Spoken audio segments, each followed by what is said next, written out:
할렐루야. 비소청 청년부 예배에 오신 여러분을 진심으로 환영합니다. 우리 예배하기에 앞서 우리 같이 기도함으로써 예배를 시작하도록 하겠습니다. 기도하겠습니다.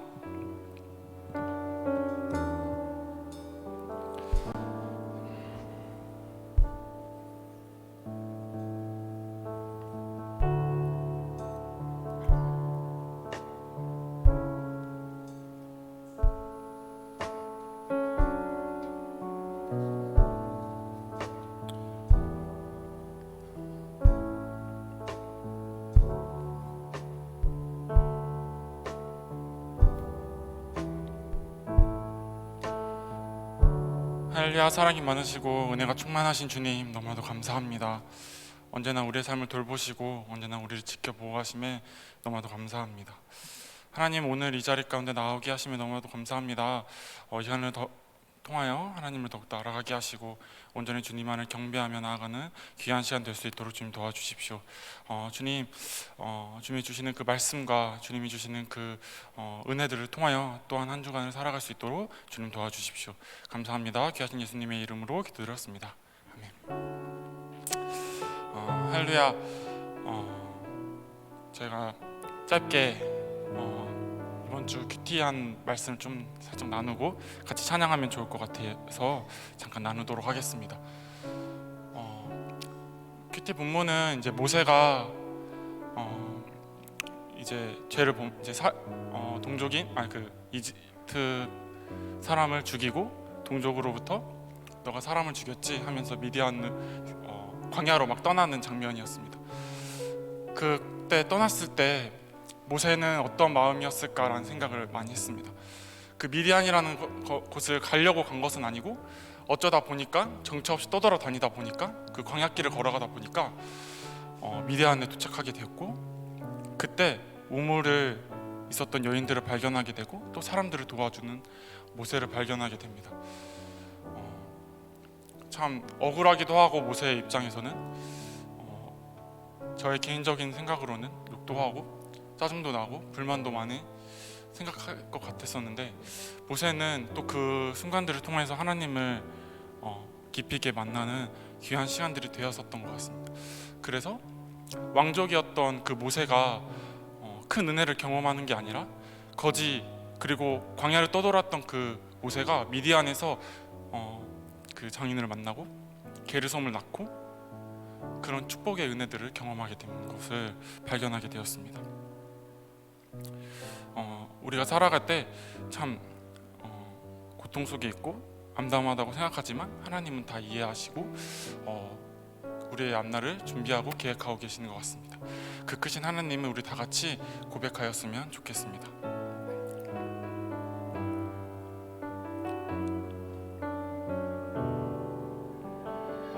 왜 나를 깊은 어둠 속에 홀로 두시는지, 어두운 밤은 왜 그리 길었는지, 나를 고독하게 나를 낮아지게 세상 어디도 기댈 곳이 없게 하셨네.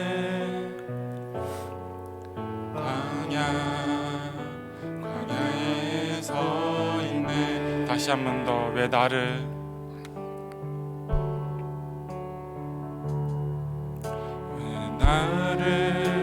깊은 어둠 속에 홀로 두시는지, 어두운 밤 왜 그리 길었는지,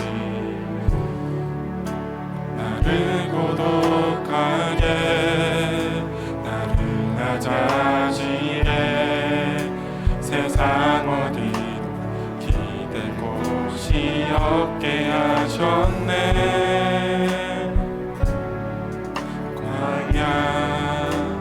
광야에 서 있네.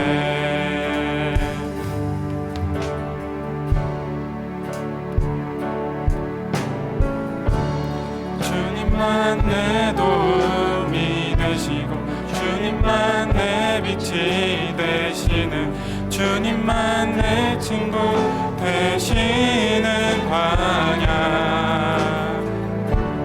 주님 손 놓고는 단 하루도 살 수 없는 곳 광야.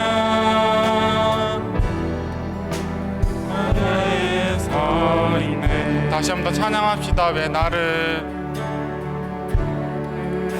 깊은 어둠 속에 홀로 두시는지, 어두운 밤에 왜 그리 길었는지,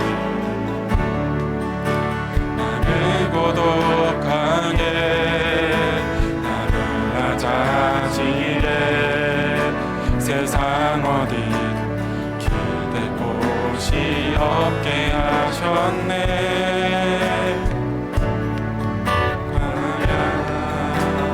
광야에 서 있네.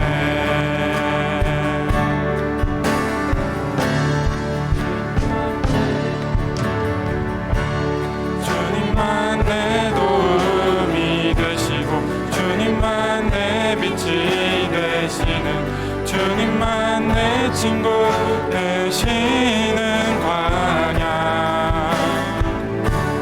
주님 손 놓고는 단 하루도 살 수 없는 곳 광야. 광야 광야. 주께서 나를 사용하시려 나를 더 정결케 하시려 나를 택하여 보내신 그곳 광야. 성령이 내 영을 다시 태어나게 하는 곳 광야. 광야에 서 있네. 내 자가 산산이 깨지고 높아지려 했던 내 꿈도 주님 앞에 내어놓고 오직 주님 뜻만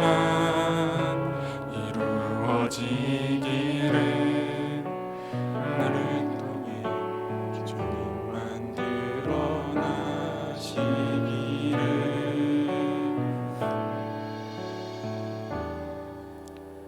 나를 지나며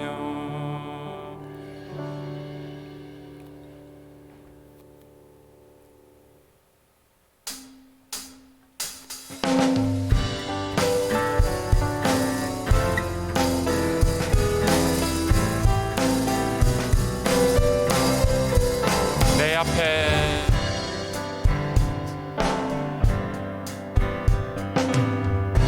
앞에 주어진 내일의 삶을 살다가 보면 그곳에 나를 향한 계획 섭리가 있다네.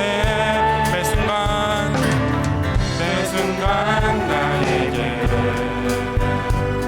요구하시는 작은 믿음들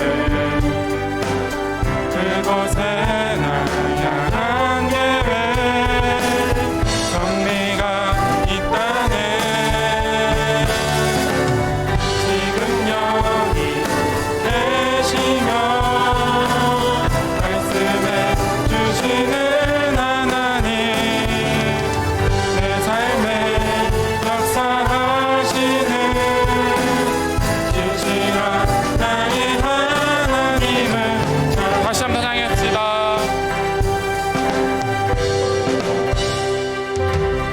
내 앞에 주어진 내일의 삶을 살다가 보면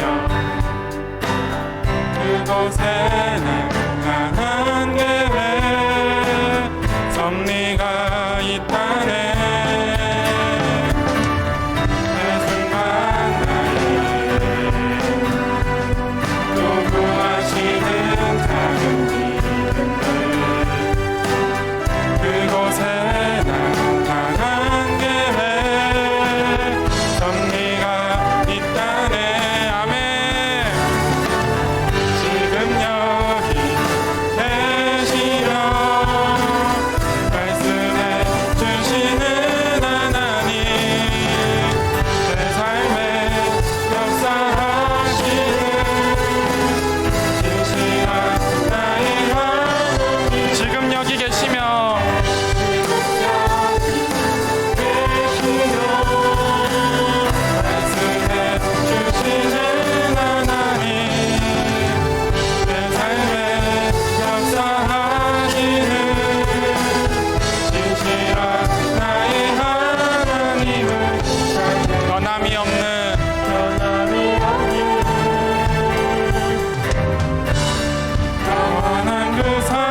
변함이 없는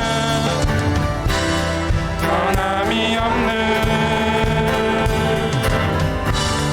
영원한 그 사랑 어두운 내 삶의 빛으로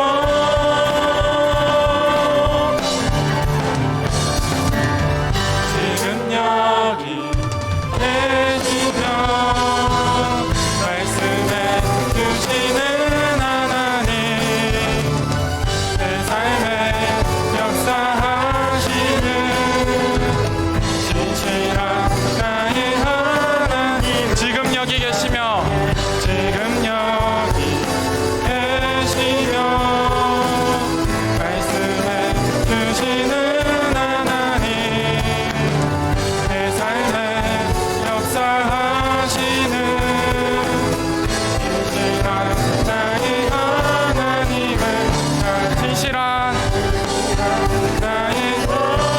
나의 하나님을 찬양해 진실한 나의 하나님을 찬양해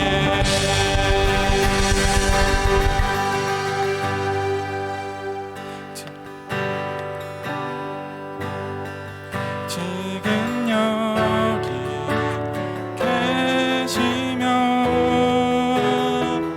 말씀을 주시는 하나님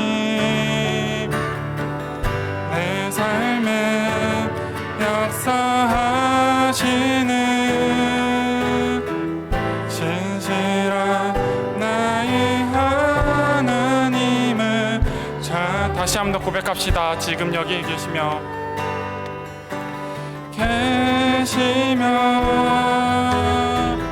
말씀해 주시는 하나님 내 삶에 역사하시는 진실한 나의 하나님을 찬양해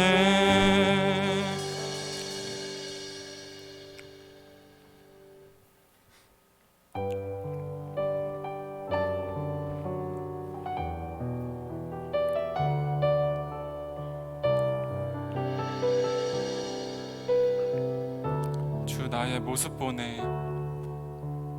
주 나의 모습 보내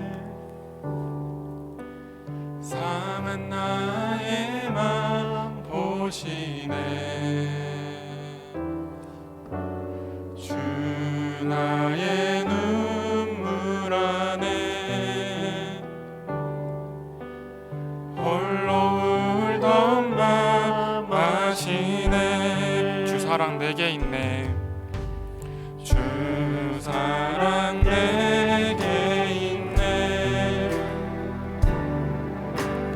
그 사랑이 날 채우네 주 내게 있네 그 은혜로 날 채우네 세상 소망 다 사라져가도 세상 소망 다 사라져가도 주의 사랑은 끝이 없으니 살아가는 이 모든 순간이 주 은혜임을 나는 믿네 다시 한번 찬양합시다 주 나의 모습 보내 나의 모습 보내 사는 나의 맘 보시네 주 나의 눈물 안에 홀로 울던 맘 하시네 주 사랑 내게 있네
다 사라져가도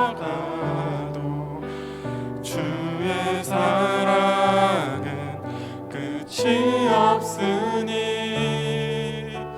살아가는 이 모든 순간이 주 은혜임을 나는 믿네.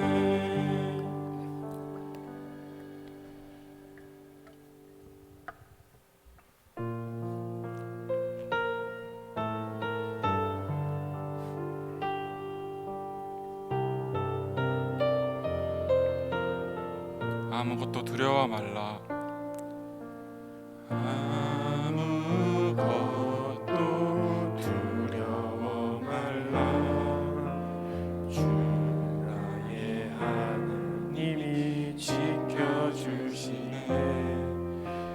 놀라지 마라. 겁내지 마라.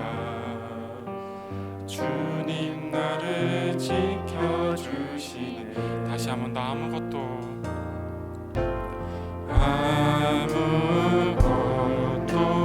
두려워 말라. 주 나의 하나님이 지켜주시네. 놀라지 마라. 겁내지 마라. 주님 나를 지켜주시네. 내 맘에 힘에 겨워 내 맘에 힘에 겨워 지칠지라도 주님 나를 지켜주시네. 아멘. 세상에 험한 풍파 몰아칠 때도 주님 나를 지켜주시네.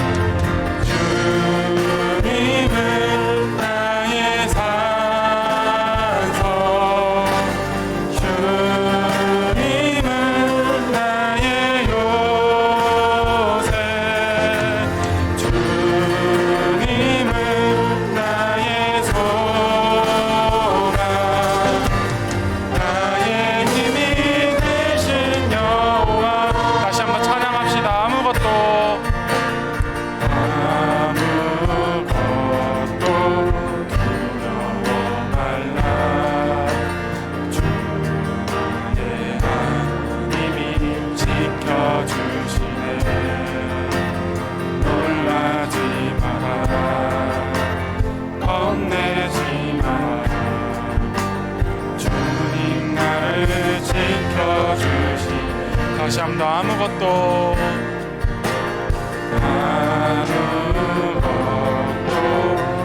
두려워 말라.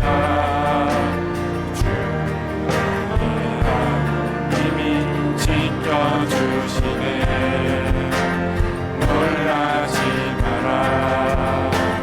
겁내지 마라. 주님 나를 지켜주시네.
기도하도록 하겠습니다. 말씀 하나 읽어드리겠습니다. 하나님이 그들이 탄식하는 소리를 들으시고 아브라함과 이삭과 야곱에게 세우신 언약을 기억하시고 하나님이 이스라엘 자손을 돌보셨고 하나님이 그들을 기억하셨더라. 아멘. 하나님께서는 우리의 고통과 탄식과 아픔과 슬픔과 이 모든 것들을 듣고 계십니다. 하나님은 안 계신 것처럼 느껴지고 그렇게 생각이 들 때가 있는데 하나님은 여전히 우리 옆에 항상 함께 계십니다. 그것을 믿으며 하나님께서는 우리에게 가장 크고 가장 위대하시고 가장 놀라운 일들을 계획하고 계십니다. 그 하나님을 감사하며 이 시간 하나님께 기도하였으면 좋겠습니다. 하나님 언제나 늘 나와 함께 하시며 감사합니다. 하나님 오늘 예배를 통하여서 하나님과 동행하며 하나님과 함께 걸어가는 귀한 삶 살아가게 해달라고 우리 모두 다 같이 기도하며 나아가도록 하겠습니다. 기도하겠습니다.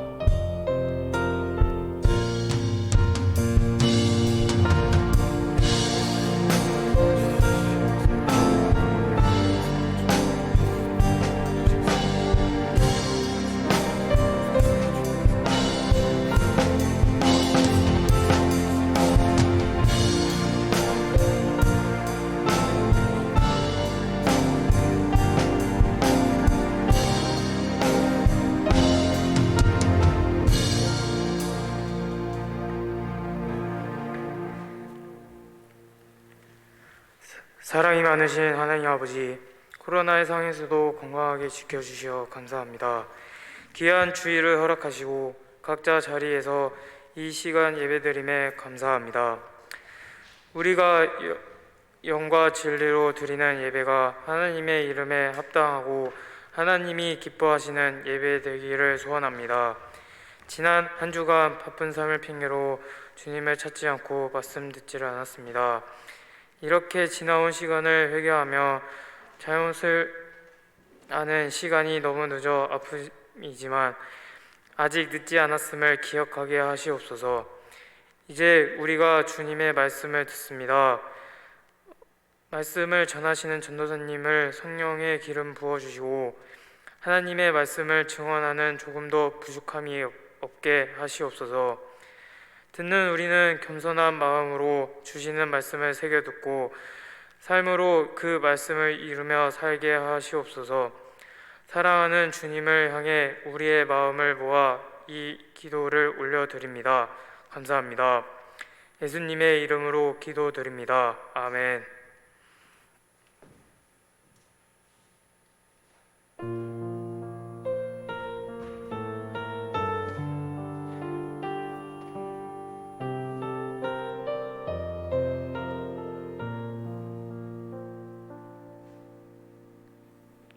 간구하겠습니다. 예배 시간은 매주 주일 오후 1시 30분부터입니다. 예배 시간 맞춰서 와주세요. 청년부 주제 말씀 러브 인사이드 사랑 안에 거하라입니다. 주제 말씀 한번 다 같이 읽어볼게요. 시작. 하나님이 우리를 사랑하시는 사랑은 우리가 알고 믿었노니 하나님은 사랑이시라. 사랑 안에 거하는 자는 하나님 안에 거하고 하나님도 그의 안에 거하시느니라. 요한일서 4장 16절 말씀. 아멘.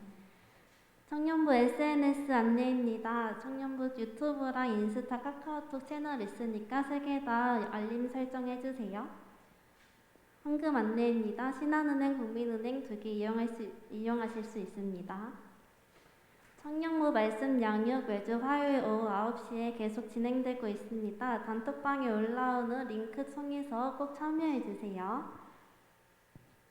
4월 나눔 모임도 매주 주일 오후 9시에 단톡방에 올라오는 줌 링크 통해서 참여해주시면 감사하겠습니다.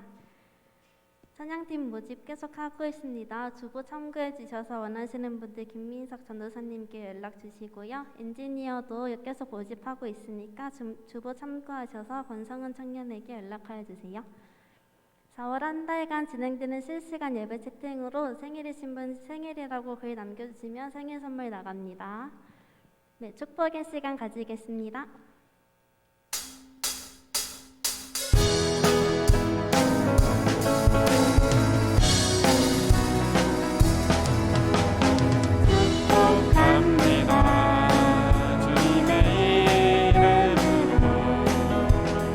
축복합니다.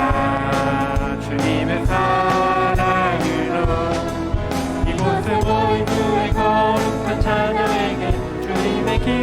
정말 주님의 사랑이 충만하게 넘치기를 축복합니다. God bless you.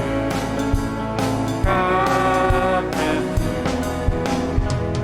축복합니다. 주님의 사랑으로. 이상으로 광고 마치겠습니다. 네, 정성껏 준비하신 예물 하나님께 봉헌하도록 하겠습니다.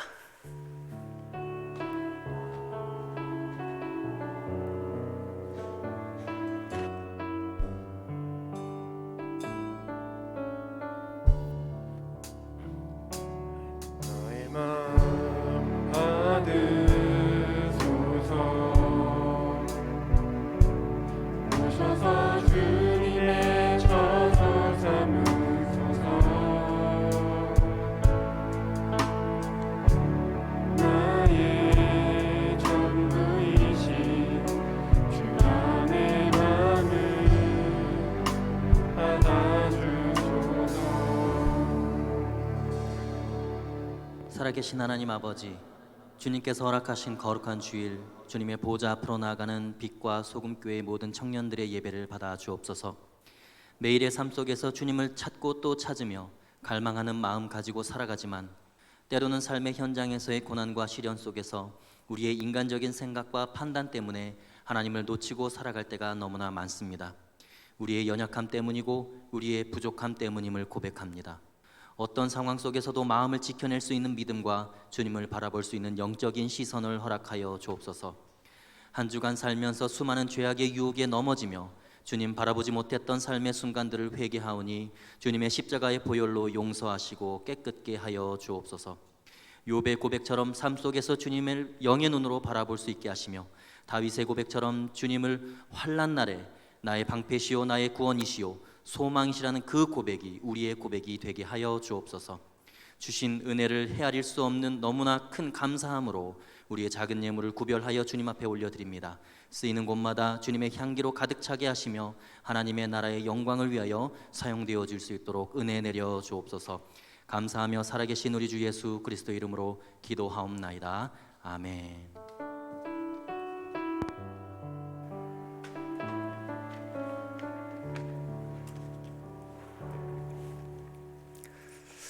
할렐루야. 네, 할렐루야. 네, 우리 하나님께 영광의 박수 올려드립시다. 네, 좌우에 계신 분들에게 우리 이렇게 인사합시다. 잘 오셨습니다. 환영합니다. 네, 다시 한번 이렇게 쳐다보시면서 인사하실 때에 사랑하고 축복합니다. 인사하겠습니다. 네. 네, 하나님께서 오늘 우리에게 주시는 말씀입니다. 여호수아 17장 14절에서 18절까지의 말씀입니다. 저와 여러분이 한 절씩 교독하면서 하나님의 말씀을 받들어 읽도록 하겠습니다. 요셉 자손이 여호수아에게 말하여 이르되 여호와께서 지금까지 내게 복을 주심으로 내가 큰 민족이 되었거늘 당신이 나의 기업을 위하여 한 제비 한 분깃으로만 내게 주심은 어찌함이니까 하니 여호수아가 그들에게 이르되 내가 큰 민족이 되므로 에브라임 산지가 내게 너무 좁을진데 브리스 족속과 르바임 족속의 땅 산림에 올라가서 스스로 개척하라 하니라. 요셉 자손이 이르되 그 산지는 우리에게 넉넉하지도 못하고 골짜기 땅에 거주하는 모든 가나안 족속에게는 베트산과 그 마을에 거주하는 자이든지 이스라엘 골짜기에 거주하는 자이든지 다 철병거가 있나이다 하니 여호수아가 다시 요셉의 족속 곧 에브라임과 므낫세에게 말하여 이르되 너는 큰 민족이요 큰 권능이 있은즉 한 분깃만 가질 것이 아니라 함께 읽습니다. 그 산지도 내 것이 되리니 비록 삼림이라도 내가 개척하라. 그 끝까지 내 것이 되리라.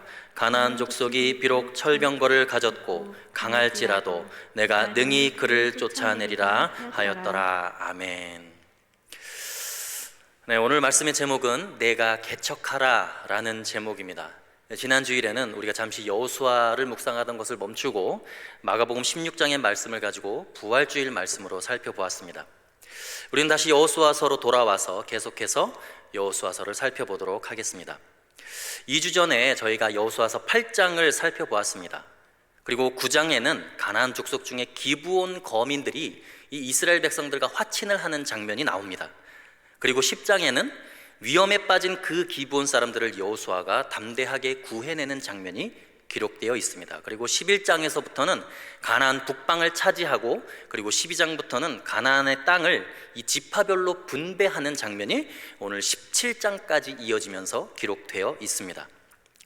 그런데 이스라엘이 각 지파별로 땅을 분배받는 과정 중에서 우리가 살펴보아야 할 아주 중요한 신앙의 태도, 그리스도인의 삶에 이 자세가 두 가지가 나옵니다. 그 중에 한 가지는 신앙생활 속에서의 이 불평과 원망을 우리가 어떻게 다스릴 것인가에 대한 문제입니다. 그렇게 많은 하나님의 은혜를 경험하고도 우리는 삶 속에서 겪게 되는 고난과 아픔 가운데서 불평하고 원망을 자연스럽게 하게 된다는 것입니다. 오늘 본문인 17장에서 이 땅 분배를 하는 모습 속에서 요셉의 자손들인 에브라임 지파와 므낫세 이 두 지파가 땅을 분배받으면서 보여주는 태도가 아주 굉장히 특이합니다. 자기들에게 너무나 땅을 적게 준다고 화를 내고 불평하고 있는 그들의 모습 속에서 이 시대의 소극적인 신앙의 태도를 가진 사람들, 이 영적인 신앙의 기계와 기상을 잃어버린, 영적인 힘을 잃어버린 이 시대의 그리스도인들의 모습을 보게 됩니다. 의기소침해 있고 늘 부정적이고 소극적인 태도를 가지고 살아가는 이 시대의 신앙인들이 어떻게 하면 자신의 영적 기상을 회복해서 하나님 앞에서 다시 일어서는 승리하는 사람이 될 수 있을까를 한번 살펴보려고 합니다. 우리가 살면서 어려움과 고난 속에서 불평하지 않을 수 있는 유일한 방법은 무너져 있는 우리의 영적인 신앙과 기상과 기계를 회복하는 길입니다. 영적인 기계를 잃어버리면 늘 불평과 원망을 하게 되어 있습니다. 이 영적 기상의 회복을 위해서 가장 중요한 것 중에 그 첫 번째가 뭐냐면 은혜를 사명으로 해석하라 라는 것입니다. 한번 따라해 보겠습니다. 은혜를 사명으로 해석하라. 14절에 있는 내용을 가지고 볼 텐데요, 영적 기상이 충만한 사람의 특징이 무엇이냐면 하나님이 주신 큰 은혜를 자신의 사명으로 해석한다는 것입니다. 나에게 이렇게 큰 은혜를 주신 것을 보니까 나에게 정말 큰 사명을 주신 게 맞구나, 그렇게 생각을 하는 것이죠. 반대로 영적 기계를 잃어버린 사람들의 특징이 뭐냐면 하나님이 나에게 이렇게 큰 은혜를 주셨는데 감히 너희들이 나를 이렇게 대우해?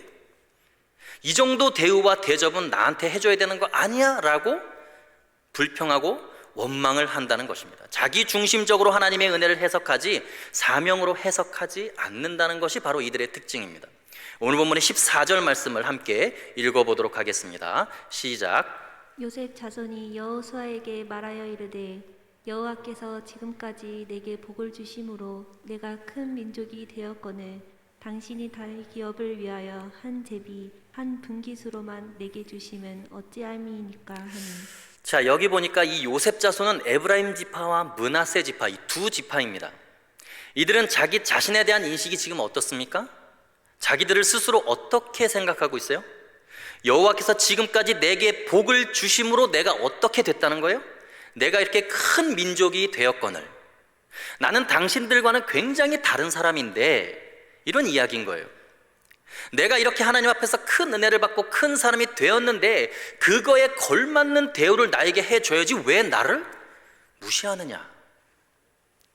그러면 이렇게 나오면 안 된다는 거예요. 그러면 영적인 기상을 잃어버린 사람이라는 거예요. 그러면 어떻게 해야 되는가? 내가 이렇게 큰 민족이 되었고 하나님의 은혜를 많이 받았으니까 내가 당신들을 위해서, 하나님을 위해서 무엇을 섬겨야 하겠습니까? 내가 여러분들에게 무슨 도움을 주어야 하겠습니까? 이것이 은혜를 입은 사람들의 정상적인 태도라는 것입니다. 다시 말해서 큰 은혜를 받으면 그에 합당한 큰 사명을 생각해야지 내가 이런 대우를 받을 사람이 아닌데 라고 생각하는 것은 이미 영적인 능력을 잃어버린 사람이라는 거예요. 여러분, 대부분의 사람들은 이런 잘못에 빠지기 쉽습니다. 처음 하나님의 은혜가 필요할 때는 얼마나 간절하게 하나님께 기도하는지, 하나님 도와주십시오, 하나님 살려주십시오라고 정말 살게 해달라고, 성공하게 해달라고, 합격하게 해달라고 기도해놓고 나중에 조금 하나님의 은혜로 잘 살게 되면 내가 누군데 하면서, 나도 그런 어려운 시절 다 이겨내본 경험이 있는 사람, 내가 큰 민족이니까 나를 그에 합당하게 대우해달라, 더 많은, 더 넓은 땅을 줘야지 내 분깃이 더 많게 해달라. 왜 이것밖에 안 되냐? 이런 식의 태도를 가진 사람은 이미 영적인 기상과 영적인 능력을 잃어버린 사람이에요. 초라한 사람입니다. 덩치는 큰데 아이나 마찬가지죠. 영적 미숙아입니다. 여러분, 이것이 아주 심각한 신앙의 상태입니다. 하나님이 은혜로 주신 것, 하늘의 선물을 땅의 자랑거리로 전락시키고 있는 거예요.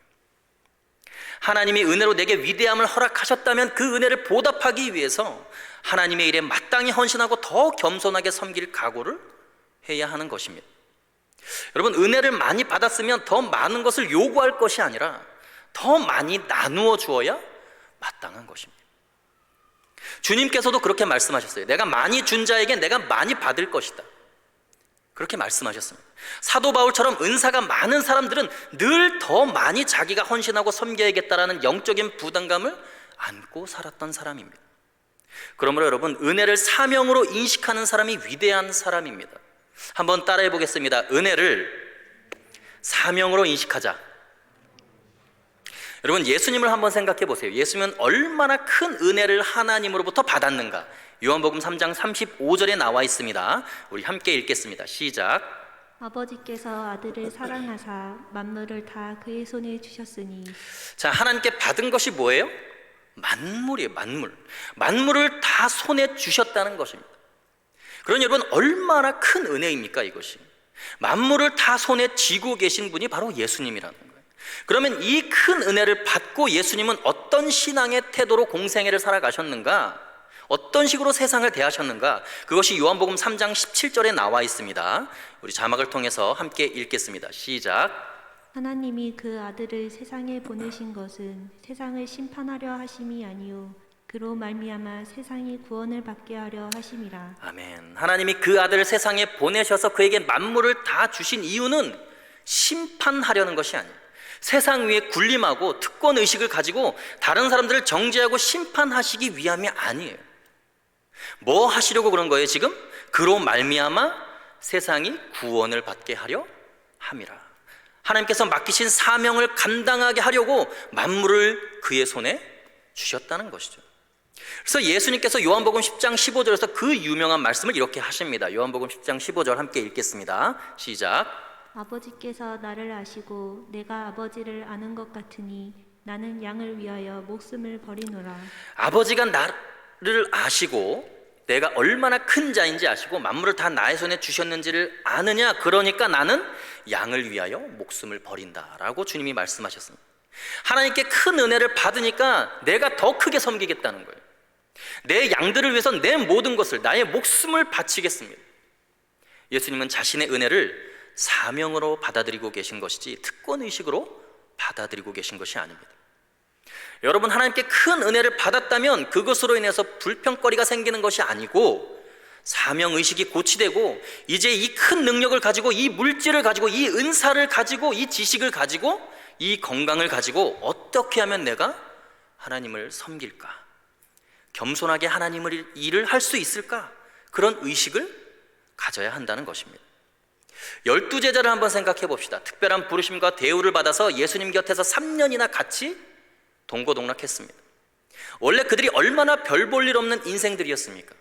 당시에 사회적으로 천대받던 세리와 어부들, 가난한 자들, 천대받는 자들을 택하셔서 은혜 베풀어 가지고 사도로 임명을 해 놓았더니 이들이 예수님 앞에서 고작 한다는 게 뭐예요? 누가 큰 자입니까? 누가 우의정이고 누가 좌의정입니까? 맨날 특권의식 가지고 싸우는 것이 그들의 일이었어요. 내가 이렇게 택함을 받았는데 나를 이런 식으로 대우하면 안 되지. 그들 마음속에서는 늘 이런 의식이 있었다는 거예요.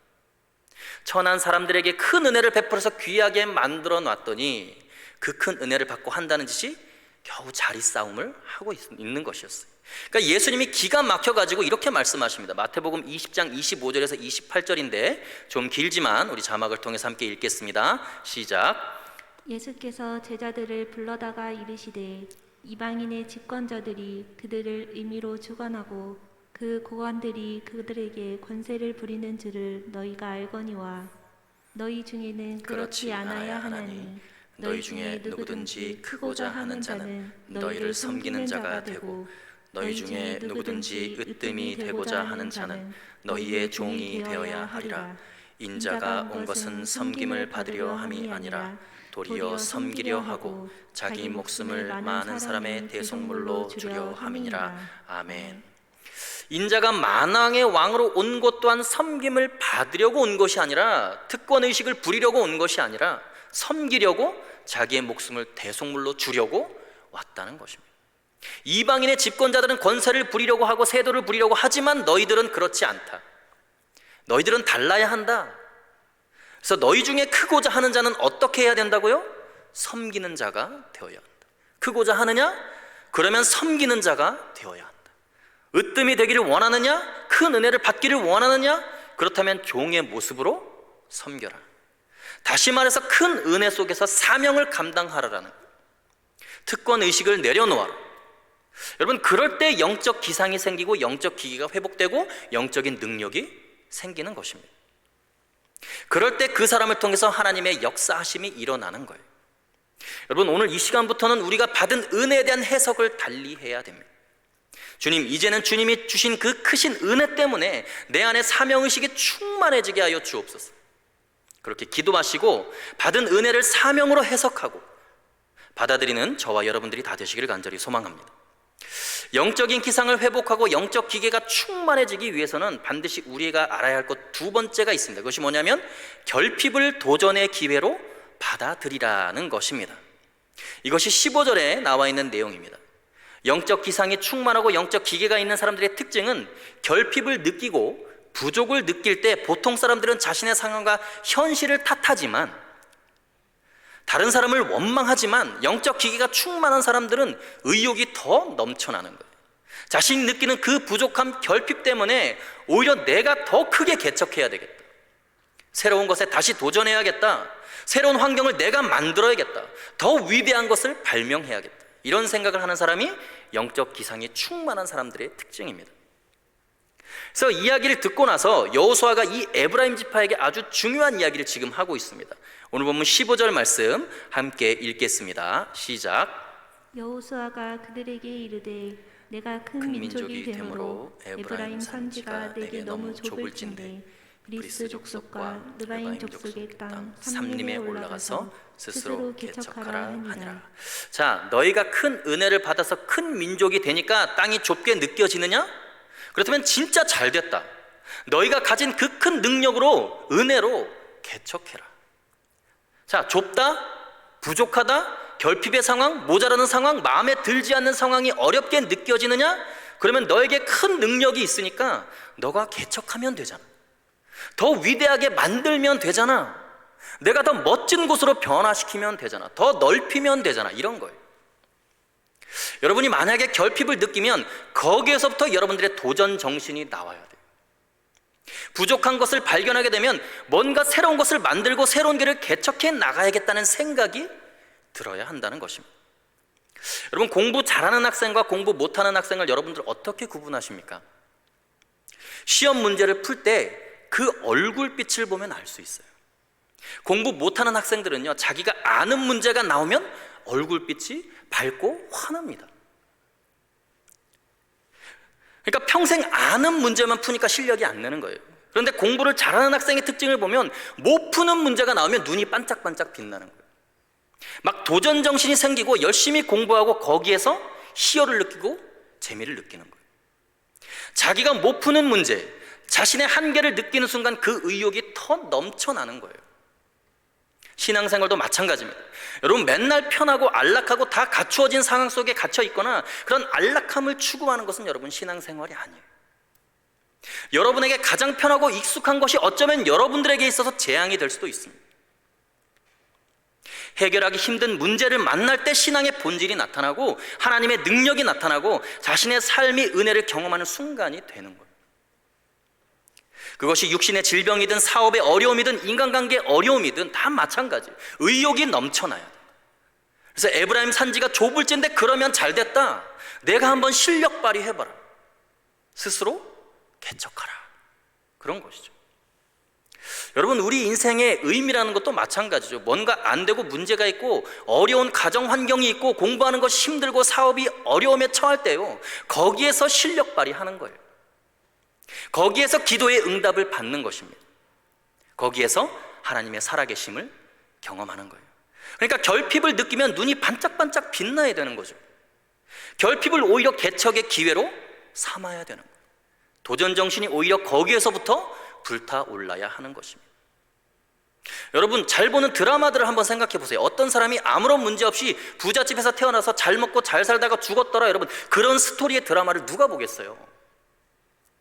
고난과 역경이 있는데 그것을 통과해가지고 그러면서 인격이 위대해지고 능력이 나타나서 멋진 영웅들이 탄생한다. 여러분, 그런 드라마를 즐겨보잖아요. 그래서 난세의 영웅들이 나온다는 거예요. 하나님께서 여러분들 각자에게 정말 위대한 고백을 듣기를 원하십니다.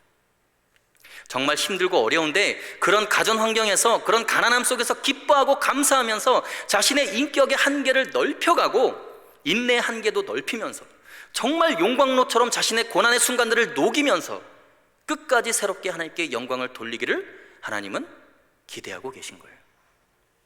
여러분, 진주만이라는 영화를 보셨습니까? 2001년에 나온 영화인데요, 조금 오래된 이야기이기는 합니다. 일본이 진주만을 침공했을 때 루즈벨트 대통령이 일본 본토를 폭격해야 한다고 그렇게 이야기를 했어요. 그렇게 주장을 했습니다. 그러니까 주위에 있는 모든 군사 참모진들이 전부 다 반대했습니다. 태평양을 건너서 그 먼 거리를 갔다가 올 만한 비행기가 없다는 거예요. 불가능합니다. 그렇게 반대를 했습니다. 그랬더니 이 루즈벨트 대통령이 원래 하반신을 못 쓰시는 분입니다. 근데 이분이 어렵게 휠체어를 밀어내고 손으로 받치면서 막 비틀비틀하면서 땀을 막 비지땀을 흘려가면서 굉장히 고통스러워하면서 그 자리에서 혼자 일어섭니다. 저는 그 영화 속의 그 장면이 아직도 생생해요. 그리고는 이런 말을 합니다. 다시는 내 앞에서 불가능하다는 말을 하지 마시오. 그 자리에 있던 참모들이 아무 말도 못하고 루즈벨트 대통령의 그 모습과 그 설득 때문에 결국은 일본 본토를 공격할 준비를 다 마치고 폭격을 가해서 그것 때문에 우리나라가 해방이 된 거예요. 여러분, 루즈벨트 대통령이 자신의 약함과 자신의 결핍의 문제를, 그 시대를 새롭게 변화시키고 역사를 바꾸고 하나님의 역사를 이루는 데 도구로 사용한 거예요. 좌절하고 낙심하고 있는 사람들에게 진취적인 의욕을 심어준 거예요. 여러분, 이분이 대통령을 4선이나 했습니다. 미국에서 가장 어려웠던 이 경제공황, 2차 대전을 다 극복하고 승리로 이끈 위대한 인물이었어요. 자신의 육신의 한계는 정말 남들보다 못한 그런 어려운 결핍의 조건이지만 자신의 연약함과 부족과 결핍을 낙심으로 받아들이는 것이 아니라 결핍 때문에 도전 정신이 더 뜨거워지는 거예요. 문제가 있기 때문에 그 문제를 하나님의 능력으로 이겨낼 수 있는 거예요. 문제를 기회로 삼은 것입니다. 여러분, 결핍을 도전의 기회로 삼으십시오. 그것이 인생을 살아가는 이유가 됩니다. 여러분의 삶에서 자신의 인격의 한계가 느껴지고 신앙의 한계가 느껴진다면, 결핍이 느껴진다면, 좁다고 느껴진다면 이제 도전해야 되는 시기가 온 거예요. 하나님 더 키우겠습니다. 더 위대해지겠습니다. 그렇게 신앙 고백을 하는 거예요. 여러분, 아무리 험한 산지라도 내가 옥토로 만들고야 말겠습니다. 나를 이 땅에 보내시고 이 공동체에 보내시고 이 가정에 보내시고 이 학교에 보내시고 이 직장에 보낸 이유가 바로 이곳에 이런 문제가 있기 때문에, 이곳이 황무지니까 나를 통해서 이곳을 옥토로 바꾸고자 하시는 그 하나님의 뜻이 있는 줄로 믿습니다라고 고백해요. 여러분, 저는 학부를 화학을 전공했습니다. 그래서 대학을 졸업하고 5년간 회사의 연구실에서 직장 생활을 했습니다. 근데 제가 직장 생활을 하다 보니까 느낀 게 한 가지 있었어요. 내가 직장 생활하면서 언제 가장 잘리기 좋은 시점인가? 내 직장에 아무런 문제가 없고 너무나 완벽하게 시스템이 잘 돌아갈 때, 그때가 내가 가장 잘리기에 좋은 시기라는 거예요. 왜 그래요? 시스템만으로 회사 운영이 가능하면 여러분 인력이 필요가 없어요. 근데 그 회사에 문제가 있기 때문에 내가 필요한 거예요. 나의 실력이 거기에서 발휘되고 나의 가치가 바로 그 문제로부터 빛을 발하는 것이죠. 문제가 있다고 좌절하고 불평하면 안 됩니다. 그 문제 해결해서 여러분들의 가치를 높여주시려고 여러분을 그곳에 보내신 거예요. 문제와 결핍을 도전의 기회로 삼으라는 하나님의 뜻이 거기에 있는 거예요. 예수님은 하늘의 보좌 위에 그 영광스러운 천군 천사의 경배를 다 마다하고 가장 완벽한 환경인 하나님 아버지의 품을 떠나서 육신을 입고 이 땅에 오셨어요. 육신을 입었다는 것은 여러분 헬라어로 해석하면 사르스라는 단어를 쓰는데 살덩어리라는 의미예요. 고깃덩어리. 예수님이 고깃덩어리가 되셨어요. 왜요? 짐승의 우리에서 태어나셔서 우리를 위해서 죄물이 되셨어요. 인간들이 해결할 수 없는 결핍의 문제, 죄의 문제, 죄악이 가득한 이곳, 바로 이곳에 오셔서 그분의 능력을 나타내신 거예요. 천지와 우주 만물을 만드신 그분이 작은 이 땅에 오셨을 때 여러분 얼마나 비좁고 더럽고 불편하셨겠어요. 신이 인간의 육신을 입었다는 그 자체가 결핍 그 자체예요. 그것보다 더 부족하고 비좁은 고통이 어디 있겠습니까? 고통밖에 없는 이 땅에 그분의 사랑을 베푼 거예요. 그분의 인내와 오래 참으심과 용납을 통해서 이 죄악이 가득한 세상이 하나님의 나라가 되고 구원의 놀라운 역사를 맛보게 되는 것이죠. 결핍이 도전의 기회이고 하나님께 영광을 돌릴 수 있는 기회인 줄로 믿고 결핍과 고난 속에서 절대 좌절하고 낙담하는 것이 아니라 고난을 해결하고 극복하고 새로운 길을 개척해 나가는 영적인 기상이 충만한, 영적인 기계가 충만한 그런 청년들이 다 될 수 있기를 간절히 소원합니다. 영적 기상을 회복하고 영적 기기가 충만해져서 자신의 삶을 스스로 개척할 정도로 성장하기 위해서 반드시 우리가 알아야 할 세 번째 요소가 있습니다. 그것은 불평과 두려움을 다스려야 한다는 것입니다. 16절과 18절에 나와 있는 말씀입니다. 여러분 결핍의 상황 속에서 내가 도전하고 새로운 길을 개척하겠다는 결심을 했다가도 여러분 흔들릴 수 있어요. 무너질 수 있습니다. 그것의 이유는 불평이 생겨나거나 두려움이 다가오면 영적인 기상이 위축될 수 있다는 거예요. 오늘 본문 16절 말씀 함께 읽어보도록 하겠습니다. 16절 말씀 시작. 요셉 자손이 이르되 그 산지는 우리에게 넉넉하지도 못하고 골짜기 땅에 거주하는 모든 가나안 족속에게는 베스트함과 그 마을들에 거주하는 자이든지 이스라엘 골짜기에 거주하는 자이든지 다 철병거가 있나이다 하니. 자, 여호수아가 너희가 올라가서 너희가 스스로 개척하라고 그랬더니 두 가지 문제점을 이야기합니다. 첫 번째는 하나는 불평이에요. 개척하라고 말씀하신 그 산지는 우리에게 넉넉하지 못합니다. 부족하다는 거예요. 우리는 이렇게 큰 민족이고 지파인데 그 산지 가지고는 안 됩니다. 자기 자신에 대해서 아주 대단한 존재로 생각하면 여러분 늘 불평이 가득해요. 자기 자신에게 집중하면 늘 불만족스럽습니다. 그리고 또 한 가지는 대적에 대한 두려움에 사로잡혀 있다는 거예요. 이스라엘 골짜기에 거주하는 자에게는 다 뭐가 있다고요? 철병거가 있습니다. 두려움이에요. 적에 대한 두려움이죠. 그렇다면 여러분 한번 생각해 보세요. 자기가 진짜 스스로 큰 민족이라고 생각을 한다면 철병거를 만나도 두렵지 않아야 정상 아니에요? 근데 이 에브라임과 므낫세 지파는 자신들이 스스로 큰 민족이라서 땅이 부족합니다 라고 그렇게 이야기해놓고는 큰 민족이기는 하지만 철병거가 두렵습니다. 이런 얘기예요. 말이 앞뒤가 안 맞아요. 영적인 힘과 영적인 기상을 잃어버리게 되었을 때 나타나는 전형적인 불평과 두려움. 불평이 체질화되어 있습니다. 이 에브라임과 므낫세 지파는 아마 천국에 데려다 놓아도 불평할 거예요. 항상 불평을 창의적으로 만들어냅니다. 해결할 방법이 없습니다.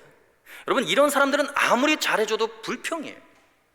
불평할 수 있는 능력이 남보다 대단히 뛰어납니다. 그래서 어느 정도까지 이 에브라임 지파 사람들이 불평에 익숙하냐면요, 지금 오늘 본문에만 이러는 게 아니에요. 이들이 사실 여호수아 18장 2절에 가면 가나안 땅을 분배하는데 아직 땅을 차지하지 못한 지파가 7지파나 됩니다. 아직 7지파나 땅을 못 차지했는데 이 에브라임 지파, 므낫세 지파는 사실 야곱의 12아들 중에 포함된 아들이 아니에요. 야곱의 아들인 요셉의 아들인 거예요. 그렇기 때문에 원칙적으로 볼 때 야곱의 아들들의 12지파에 들어갈 수가 없습니다. 그러니까 땅을 분배받을 자격이 없는 거예요, 사실은. 근데 레위 지파가 땅을 차지하지 않는 바람에 은혜로 그 12지파 안에 들어가게 된 거예요. 뭐 원래 다른 지파들과 동일하게 요셉 지파에게도 하나의 분깃만 줘야 되는데, 근데 이들은 2개의 지파입니다. 게다가 그래서 에브라임, 므낫세 원칙대로 하면 2개의 지파 합쳐서 하나만 받아야 되는데 각각 하나씩 2개나 받은 거예요. 그럼에도 불구하고 이들은 불평을 하고 있습니다. 여호수아 18장 2절 말씀을 함께 읽어보겠습니다. 18장 2절 말씀 시작. 그러나 이스라엘 자손 중에 그 기업의 분배를 받지 못한 자가 아직도 7지파라. 자, 아직 7지파가 아직 땅을 받지 못했는데 받은 것 가지고 불평하면 어쩌자는 거예요. 그 기업의 분배를 받지 못한 자가 아직도 7지파라. 남은 받지도 못했는데 자기들은 받은 것 가지고 불평합니다.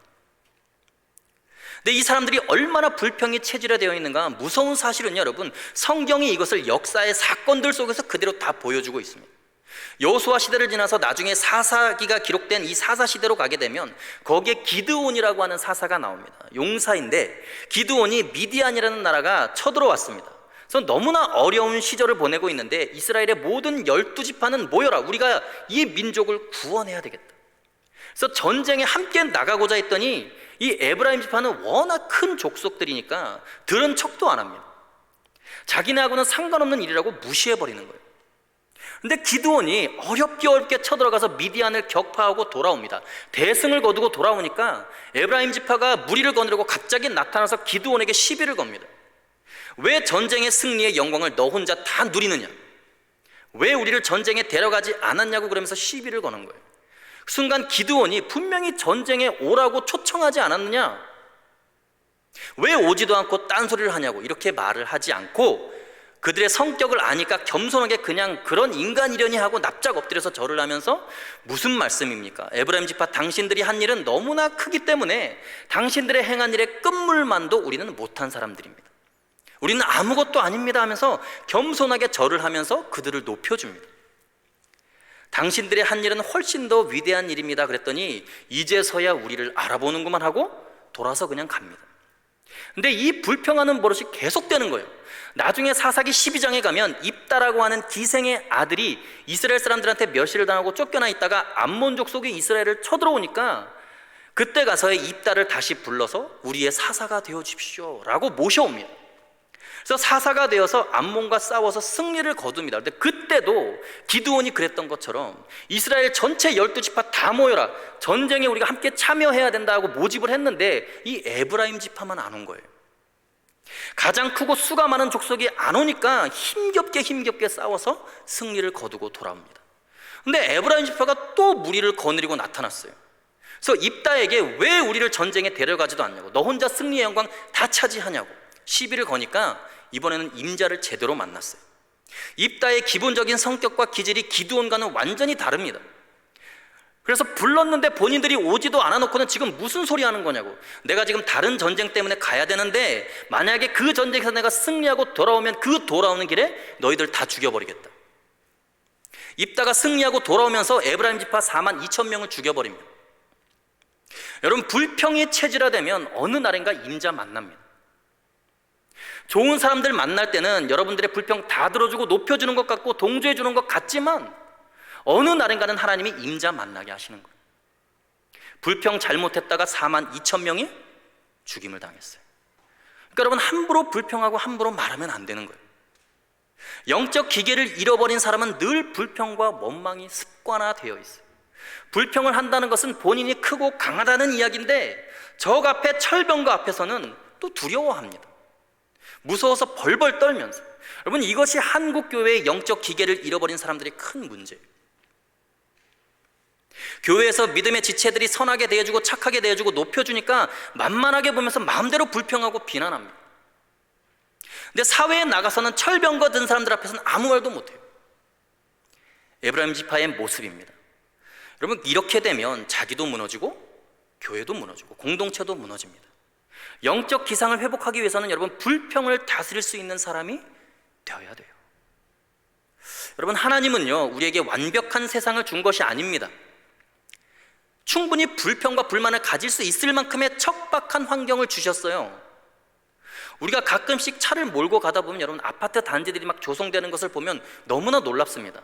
아예 막 산을 막 가려버립니다, 아파트들이. 그러면 그 처음에 아파트를 시공할 때, 철골 작업을 할 때 그 H빔들이 거대하게 올라갈 때, 아니 저 엄청난 철골들이 도대체 어디서 났을까? 저는 개인적으로 궁금할 때가 너무나 많아요. 왜냐면 제가 옛날에 어렸을 때 땅을 파고 아무리 땅을 깊게 파고 놀아도 철조각 하나 안 나오거든요. 저 철광석이 어디서 다 나오는 건지. 그래서 궁금해서 공부를 좀 해봤더니 이 철광석을 캐내려면 지하 안반을 뚫고 400m에서 적어도 1000m, 1km를 안반을 뚫고 들어가야 철광석이 나온다는 거예요.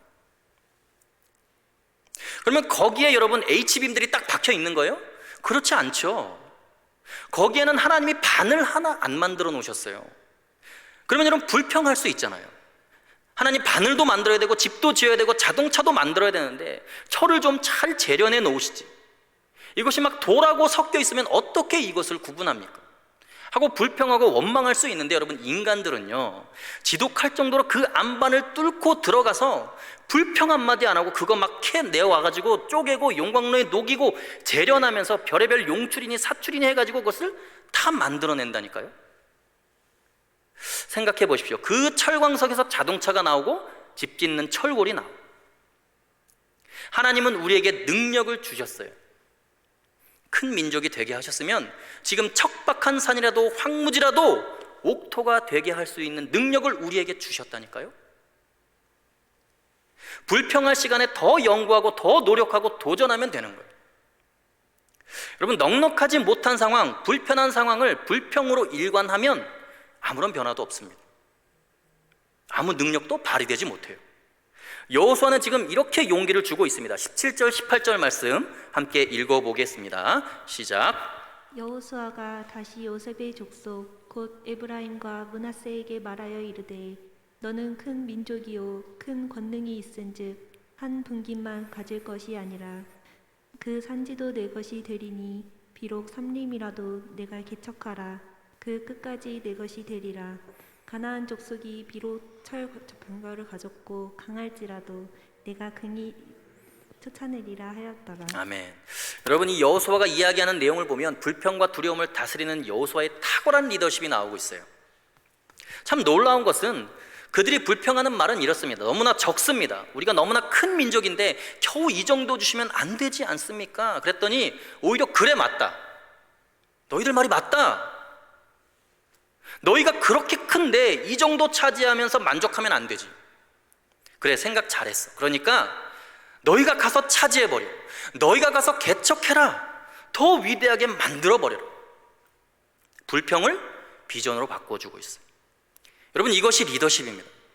나중에 여러분들이 결혼하고 나서 여러분들의 자녀들이 불평할 때 맞아 너 이 정도로 만족하면 안 되지. 그래야지. 여러분 이것이 불평을 또 하냐고 막 이렇게 혼내면 안 되는 거예요. 그 불평과 원망을 비전으로 바꾸어 줄 수 있는 것이 리더십입니다. 그래 맞다. 너는 이거보다 더 많고 더 넓은 것, 더 큰 것을 바라봐야지. 그러니까 너가 위대해져야 되겠다. 응? 너에게는 그럴 수 있는 능력이 있으니까 우리 더 노력하자. 너희가 하나님의 은혜로 큰 민족이 되었으니까 저들이 아무리 철병거를 가지고 있다 하더라도 물리쳐버려라. 너희는 할 수 있다. 힘을 주고 용기를 주는 것이죠. 불평을 능력으로 비전으로 바꾸어 주는 거예요. 확신을 심어주는 것입니다. 여호수아의 충만한 영적 기계와 영적 기상이 이 리더십으로 지금 드러나고 있는 거예요. 여러분 신앙은 늘 그렇습니다. 하나님의 전능성을 자기 자신에게 복을 주고 자신을 편하게 해주는 그런 자신의 이기적인 목적으로만 사용하면 안 되는 거예요. 우리가 하나님의 크심을 믿는다면 나의 불편한 이 상황을 하나님의 능력으로 새롭게 할 수 있고 대적들을 물리쳐서 하나님의 영광을 드러낼 수 있다고 우리는 확신을 가져야 되는 거예요. 이 세상을 변화시킬 수 있는 놀라운 능력을 하나님께서는 우리에게 주시고 싶어 하십니다. 우리를 그렇게 사용하신다는 것을 믿으시기 바랍니다. 어려움을 뚫고 새로운 길을 개척하고 도전하는 영적인 기상과 영적인 능력을 계속해서 펼쳐나가야 합니다. 사진 예술에 남다른 열정을 가지고 있었던 한 소녀가 있었습니다. 72년간을 사진 예술에 헌신했던 이 자신의 예술 사진, 이 예술 사진의 거장이죠. 이모진 커닝엄이라는 분이 있어요. 이분이 90세가 되었을 때 사진 작가들이 이분을 인터뷰를 했습니다. 72년 동안 사진을 찍었으니까 도대체 가장 위대한 작품이 어떤 작품이라고 이분은 생각하실까? 그래서 이렇게 물어봤습니다. 당신이 하나의 작품을 택한다면 당신 작품 중에 어떤 작품이 가장 위대한 작품이라고 생각하십니까? 그랬더니 이분이 이런 이야기를 합니다. 그것은 아마 내일 찍게 될 것 같습니다. 90세의 노인이 했던 말이에요.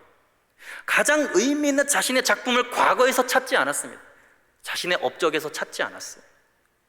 여러분 한번 생각해 보세요. 하나님이 그동안 여러분에게 주신 은혜가 어떤 것입니까? 그것이 물질일 수 있고 권력일 수 있고 지혜일 수 있고 교회에서 그동안 여러분들이 섬겼던 섬김의 은혜일 수도 있습니다. 근데 여러분이 아직도 살아있고 이 땅에 남겨져 있는 이유가 뭐냐는 거예요. 과거의 은혜가 여러분에게 충분했다면 하나님이 그냥 천국으로 데리고 가셔도 충분합니다. 근데 왜 아직도 우리에게 이 땅에 생명을 주시고 이 땅에 살게 하시냐는 거예요. 너가 이제까지 헌신했던 것보다, 내가 이제까지 수고하고 이룬 것보다 너의 남은 생애에 너를 통하여 내가 이루어야 할 일들이 더 많다는 거예요. 그 일들이 더 크고 위대하기 때문에 거기에 더 큰 하나님의 영광이 있고 하나님의 작품이 있고 놀라운 하나님의 은혜가 있다는 것을 여러분들에게 말씀하고 있는 거 아니겠어요? 과거에 행한 것이 무슨 의미가 있겠습니까? 앞으로 여러분에게 하나님께서 주실 은혜가 더 많다는 것을 여러분 기억하십시오.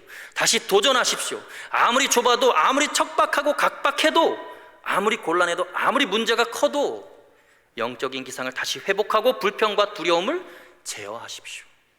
새로운 하나님의 길을 개척해 나가는 여러분들 다 되시기를 간절히 소원합니다. 이 시간 함께 찬양하며 기도하겠습니다.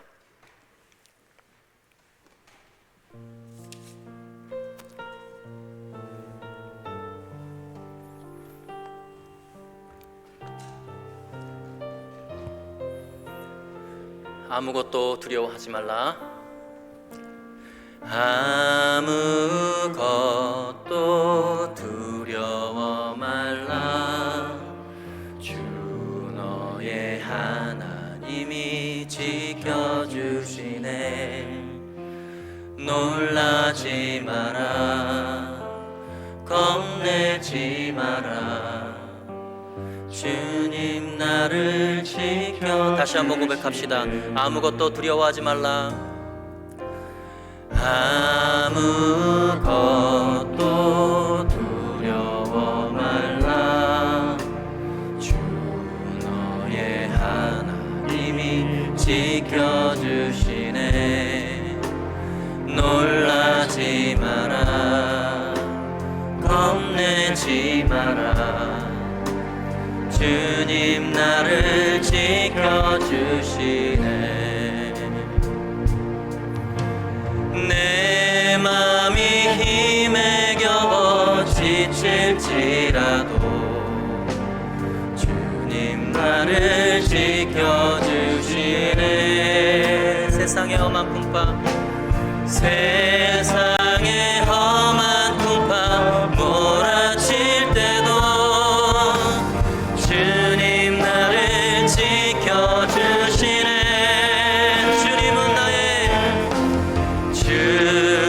주님은 나의 산성, 주님은 나의 요새,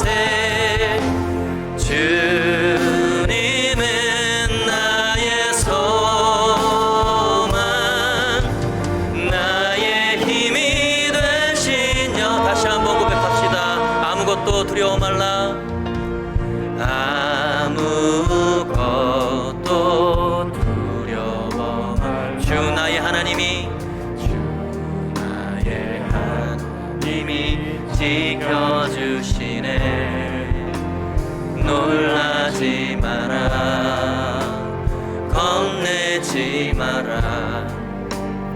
주님 나를 지켜주시네. 내 맘이 힘에 겨워, 내 맘이 힘에 겨워 지칠지라도 주님 나를 지켜주시네. 세상의 험한 풍파, 세상의 험한 풍파 몰아칠 때도 주님 나를 지켜주시네.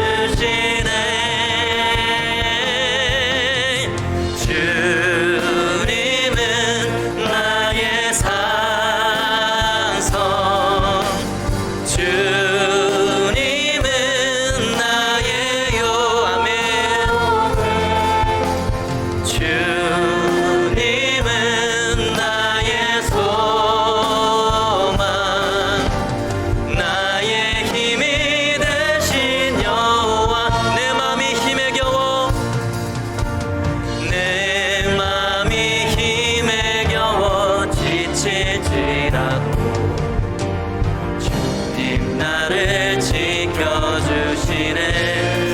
험한 풍파, 세상의 험한 풍파 몰아칠 때도 주님 나를 지켜주시네.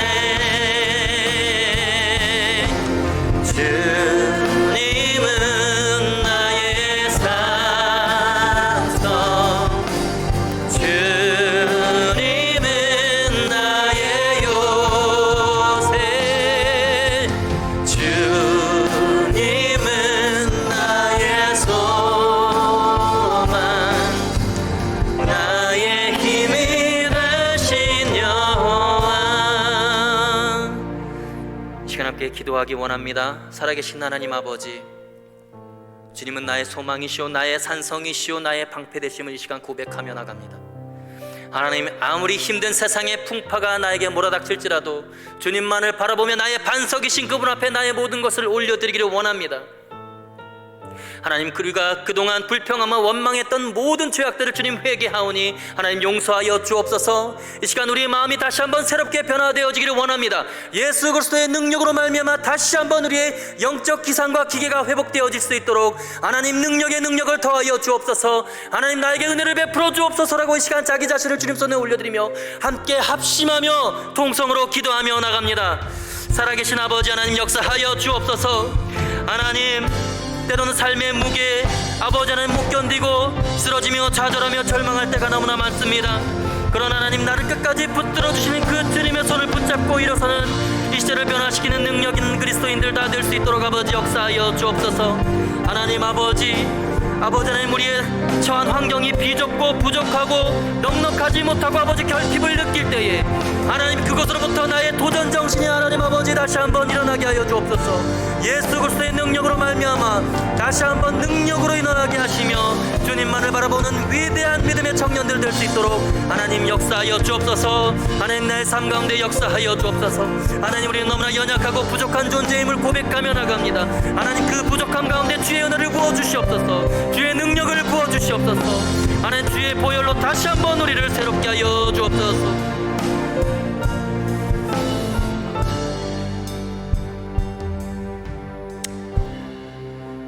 살아계신 하나님 아버지,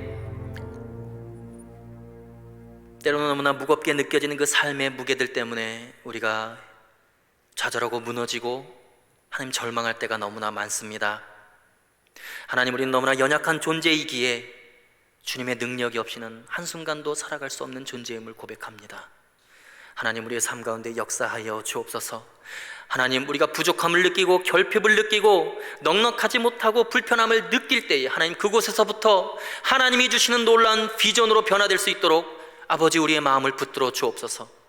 하나님 바라보며 이 시대를 변화시키고 소망이 없고 아버지 절망 가운데 있는 이 시대의 연약한 영혼들을 예수 그리스도의 능력으로 다시 한번 변화시킬 수 있는 위대한 빛과 소금교회 청년들 다 될 수 있도록 아버지 역사하여 주옵소서. 하나님, 한 주간의 삶 또한 모든 것들을 주님 손에 올려드립니다. 하나님, 은혜로 살아가게 하시며 하나님의 능력으로 살아가게 하여 주옵소서. 그렇게 행하실 주님의 이름을 찬양하며 감사하며 살아계신 우리 주 예수 그리스도의 이름으로 기도하옵나이다. 아멘.